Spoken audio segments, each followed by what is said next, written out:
En la historia de España ha habido un montón de años que podríamos calificar como locos o qué noche la de aquel año. Bueno, pues vamos a centrarnos en 1873, que dio para muchísimo, muchísimo juego.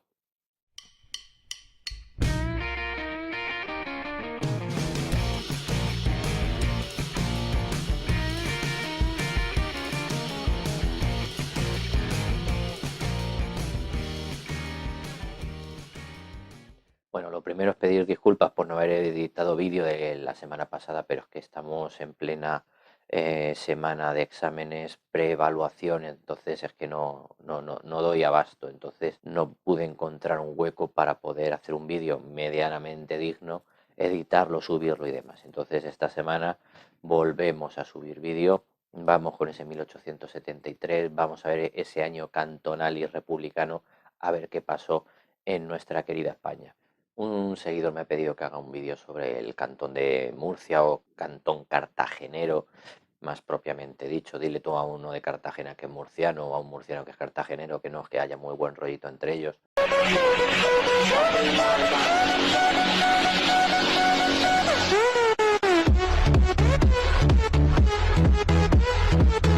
Y como veis, para eso hay que centrarse en el año 1873, que también es el año de la Primera República, aunque el vídeo realmente no es sobre la Primera República, sino sobre los cantones que surgieron al albor de esa Primera República. La situación de partida no es precisamente muy buena, así es que vamos a ir a cada uno de esos factores para que entendamos por qué se monta el pollo que se monta en España en el año 1873. Como veis, la primera de las circunstancias es que tenemos un cambio dinástico. Unos añitos antes habíamos echado del país a Isabel II.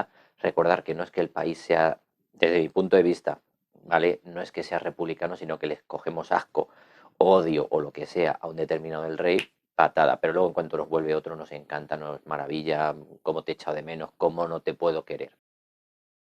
Bien, pues entonces echamos a Isabel II y nos ponemos desesperadamente a buscar un rey por Europa. De hecho, provocamos una guerra europea porque se van a presentar el candidato alemán, el Leopoldo de Hohenzollern, con el candidato francés. Al final, bueno, pues da igual, no me quiero meter ahí, pero ya tengo vídeos sobre la unificación alemana en el que cuento un poco esa guerra. A lo que voy, al final nos viene un italiano, Amadeo de Saboya. Esta criatura, pensar que no es que le quisieran muchos, realmente prácticamente el único que le quiere, que es el general Prim, le pegan un tiro a principios de año, con lo cual cuando llega en el 72 esta criatura, pues es que el único que le quería ha desaparecido.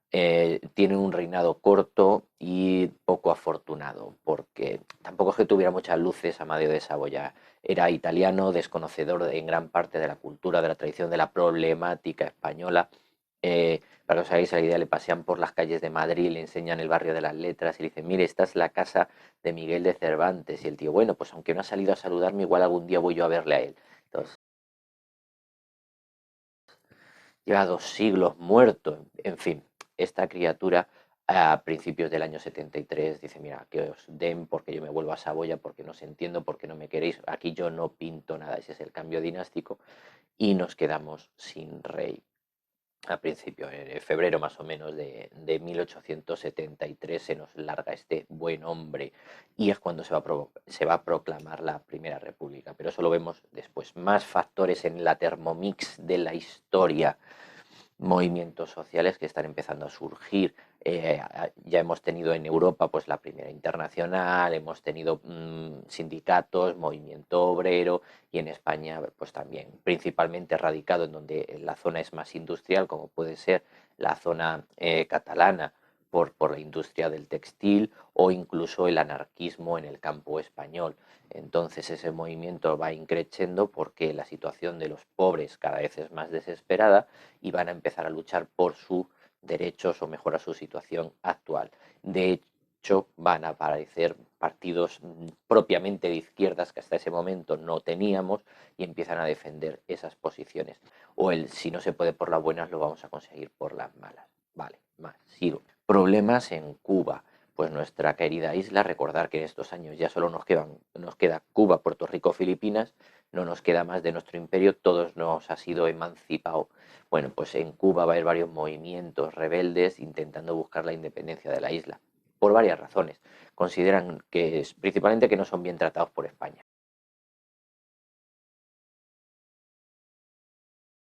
Terratenientes norteamericanos interesados en comprar la isla de Cuba, a lo que España se va negando paulatinamente, hasta que, bueno, pues 20 y pico años después, 25 años después, en 1898, casualmente explote un barco norteamericano en el puerto de La Habana y sea la excusa para su fin. Nuestros amigos los carlistas, que ya sabéis que les tengo y love a todos mis seguidores con el carlismo. Bueno, pues nuestros amigos carlistas siguen dando por saco porque no aceptan la situación que hay en España de haber echado a Isabel II, que para ellos siempre fue una reina ilegítima, y en lugar de elegir al heredero de Carlos María Isidro, pues se empeñaron en traer a un italiano, con lo cual les tenemos todavía más cabreados y ellos siguen pensando en sus derechos, en sus privilegios o en sus fueros. Bien. Y además tenemos problemas con el ejército, porque acordaros que una de las consecuencias de las guerras carlistas es que hay que incorporar en el ejército realista a los derrotados carlistas de la primera guerra carlista. Y entonces eso supone que se incrementa muchísimo el número de oficiales y generales en un ejército que lo que sobran son generales y oficiales y lo que faltan son soldados. O sea, el eterno chiste este de no sé cuánta gente ordenando a uno que está remando, solo que es el soldado, es el que va remando y luego tiene a 10 tíos que le van dando órdenes. Pues es lo que ocurre en el ejército español. Muchísimos oficiales y generales, poquísimos soldados, además mal provistos de armamento, anticuado, bla, bla, bla, bla. Esta es la situación de partida, como veis es bastante, bastante mala, así es que vamos a ir viendo ya ese año que ya llevo 5 minutos de introducción. Bueno, vamos a darle caña. Vamos en plan estaciones, que queda siempre como muy bonito, muy naif. Vamos con la primavera. Ahora debería sonar aquí Vivaldi. Bueno, vamos con la primavera. En febrero, nuestro amigo Amadeo de Saboya, en un gesto como siempre valeroso por parte de los reyes, se da el piro. El 11 de febrero dice: ahí os quedáis, que yo me vuelvo a Saboya porque no os aguanto, no me queréis, ya habéis sido unos niños malos.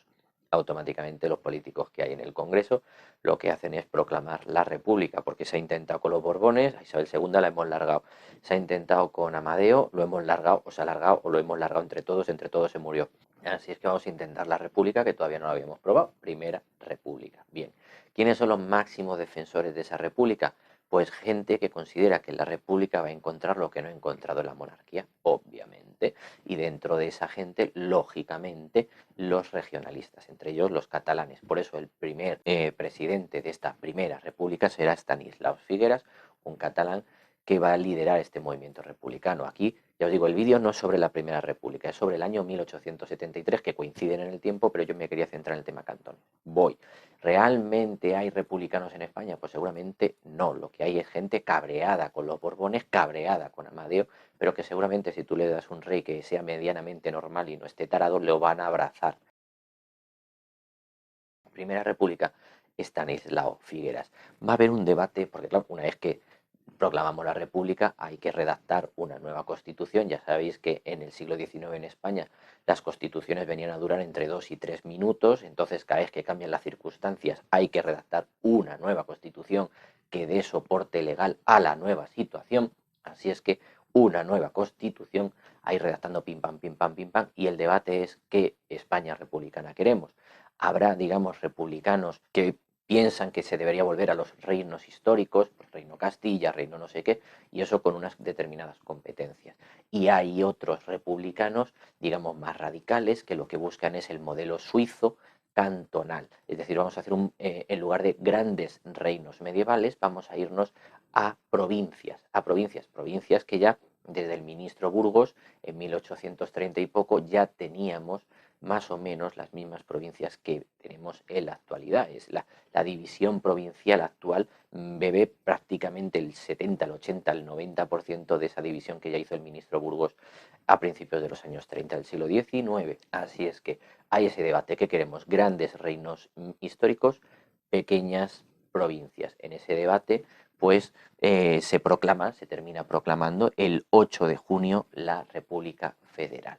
Bien, el presidente Stanislao, en los debates que se produjeron, en los insultos que hubo, llegó a decir en el Congreso, está en el diario de sesiones, tengo que ser honesto con ustedes, me tenéis hasta los cojones. Eso dijo Stanislao. ¿Cómo estaría la cosita? ¿Qué políticos aquellos? Le pudo haber dicho lo de manda huevos, pero prefirió decirlo de me tenéis.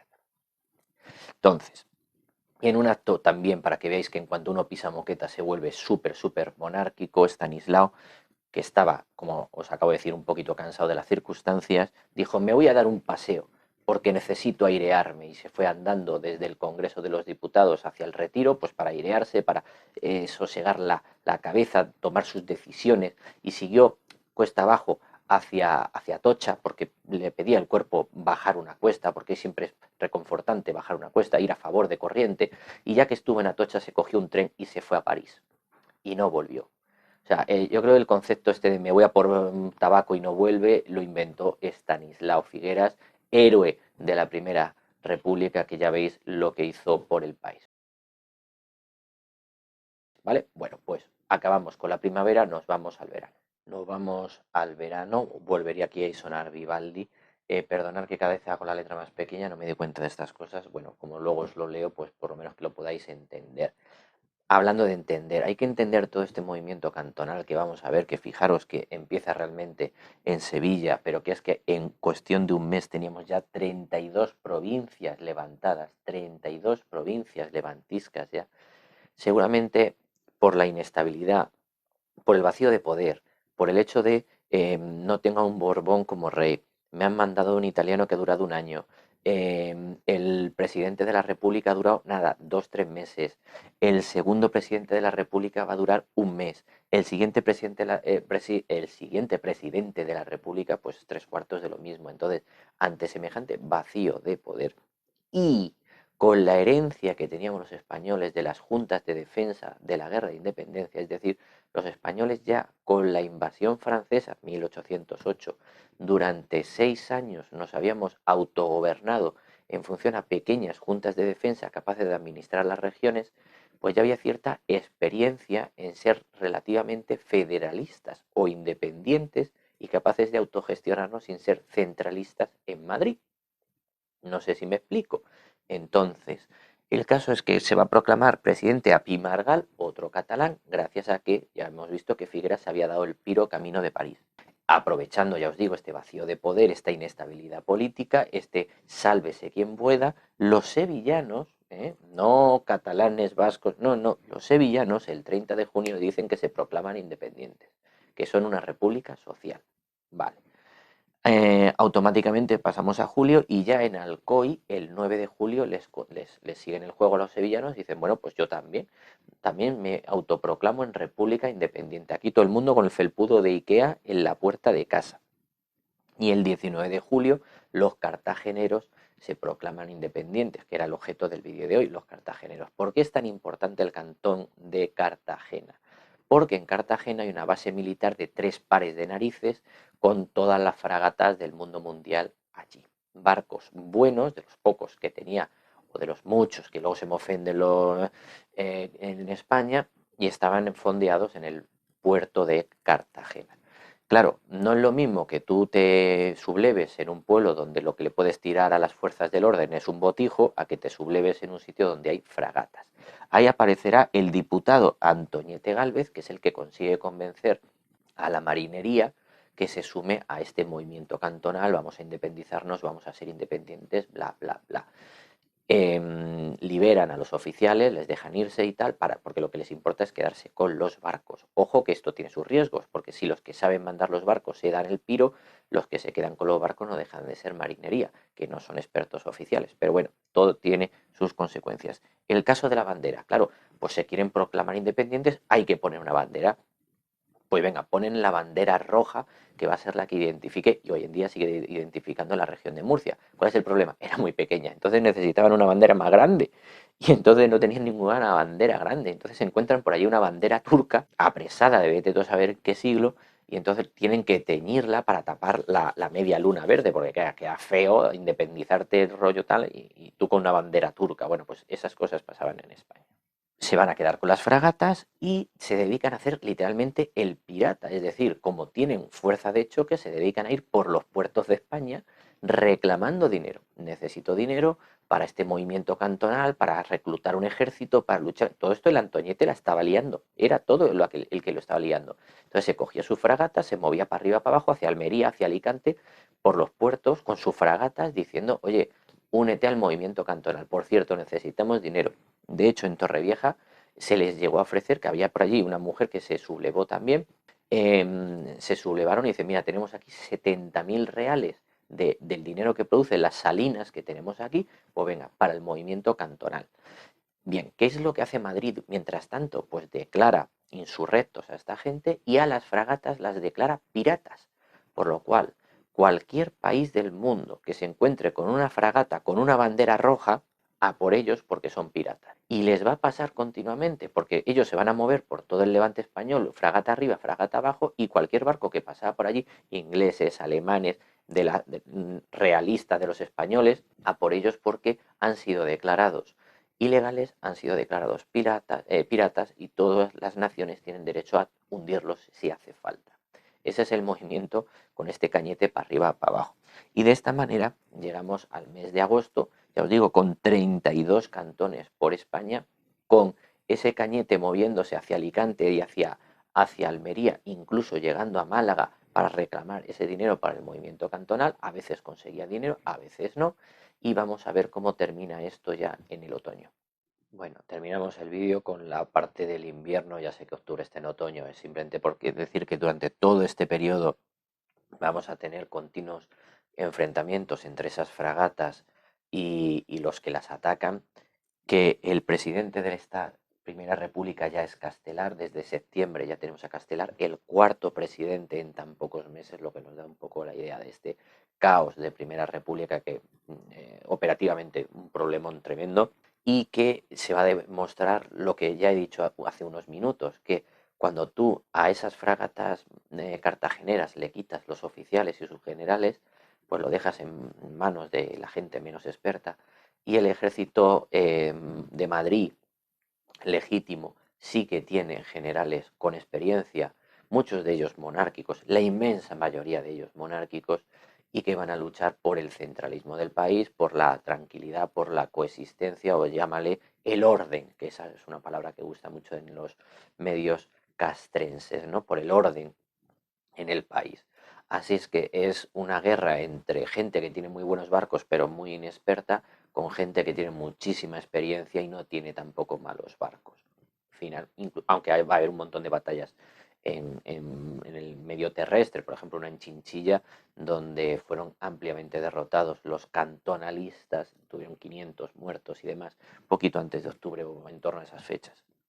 Y en diciembre, ya os digo, siguen perdiendo barcos, se los hunden porque todo el mundo les va persiguiendo, porque todo el mundo tiene claro que son piratas. Y así llegamos a la fecha clave, que sería el 6 de enero. Están siendo derrotados, no tienen dinero, por eso hacían esas excursiones, esas expediciones con los barcos. Y es que el 6 de enero además explota el fuerte de artillería de Cartagena, donde se había refugiado muchísima gente. Es decir, gente que había estado en el cantón de Murcia, cuando el cantón de Murcia cae es derrotado por los realistas o por los centralistas, digamos, por decir los de Madrid, se refugian en Cartagena, porque Cartagena tiene unas murallas y tiene unos cañones y tiene unos barcos que la defendían, ¿vale? Entonces muchísima gente se refugió en el fuerte de artillería. Y alguien debió encender un fuego, alguien debió manipular algo que no debía, y explotó por los aires. Y murieron 300 y pico personas, entre mujeres y niños, que eran los que están refugiados ahí. Ante semejante drama, que fue el mayor drama de todo este episodio cantonal, pues ya no hay mucho que hacer. Nuestro amigo Antoñete lo que va a hacer es directamente pedirle a los Estados Unidos que se quiere ir con ellos. A ver, a Lorito lo que está diciendo. Le dice a los Estados Unidos que quiere ser uno más de los Estados Unidos, pero que lo que necesita es que vengan, que lo protejan y que lo financien. Lógicamente no recibieron respuesta porque no dio tiempo. Las tropas realistas ya estaban llamando a las puertas, y de qué manera, de Cartagena. Y una vez más, ya sabéis que estos líderes insurrectos españoles hacen un acto de valentía, como es subirse a una fragata, la más potente que vieron, Numancia se llamaba la fragata, y no pararon hasta que llegaron a Orán, puerto argelino, donde ya se sienten seguros y ya se van al exilio, y de ahí ya no les tocan. 3 días después, el general Pavía da un golpe de estado derrota el caos de Primera República que habíamos tenido durante, no llegó a un año, le faltaron un par de meses, y le entrega todo el gobierno a otro general, en este caso el general Serrano, que durante ese año 74 va a ejercer de dictador y, digamos, va a preparar la llegada al país de Alfonso XII. Siempre por las buenas, pero es que no se veía otra solución. A Isabel II no la quería nadie, a la Primera República no la quería nadie. Vamos a intentar si el hijo de Isabel II, Alfonso XII, es mejor recibido por los españoles, ¿vale? Y bueno, pues termina aquí este repaso un poco apresurado por esa historia cantonal española, basada en esa experiencia previa de la guerra de independencia contra los napoleónicos, que se surte del caos de esa Primera República, esos continuos cambios de presidente y esa especie de sálvese quien pueda y demás. Va a durar casi un año, habrá bastantes muertos y al final el resultado es una ciudad como Cartagena con el 70% de esos edificios destruidos, incendiados o en gran parte en ruina. Esa es la historia del movimiento cantonal en España. Cerramos, nos vemos la semana que viene.